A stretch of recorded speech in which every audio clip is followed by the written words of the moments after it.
Bayangkan baru saja lolos dari kecelakaan, tapi bukan pertolongan yang datang, melainkan ribuan kelelawar haus darah.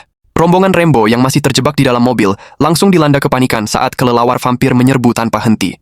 Dengan cepat, Rambo mengisyaratkan keluarganya untuk diam total. Untungnya, suara tembakan dari Udin yang mobilnya terbalik di sebelah berhasil mengalihkan serangan. Namun pahitnya, kini Udinlah yang menjadi santapan hidup-hidup para kelelawar. Begitu teriakan Udin menghilang, Rambo perlahan turun untuk memastikan keadaan. Ia tak sadar beberapa kelelawar masih bersembunyi. Saat ibunya batuk kecil dari dalam mobil, kawanan itu langsung kembali menyerang seperti dirasuki amarah. Dalam kepanikan, Rambo menyadari satu hal. Mereka berburu lewat suara. Dengan sigap ia melempar besi ke kejauhan, memancing kelelawar pergi.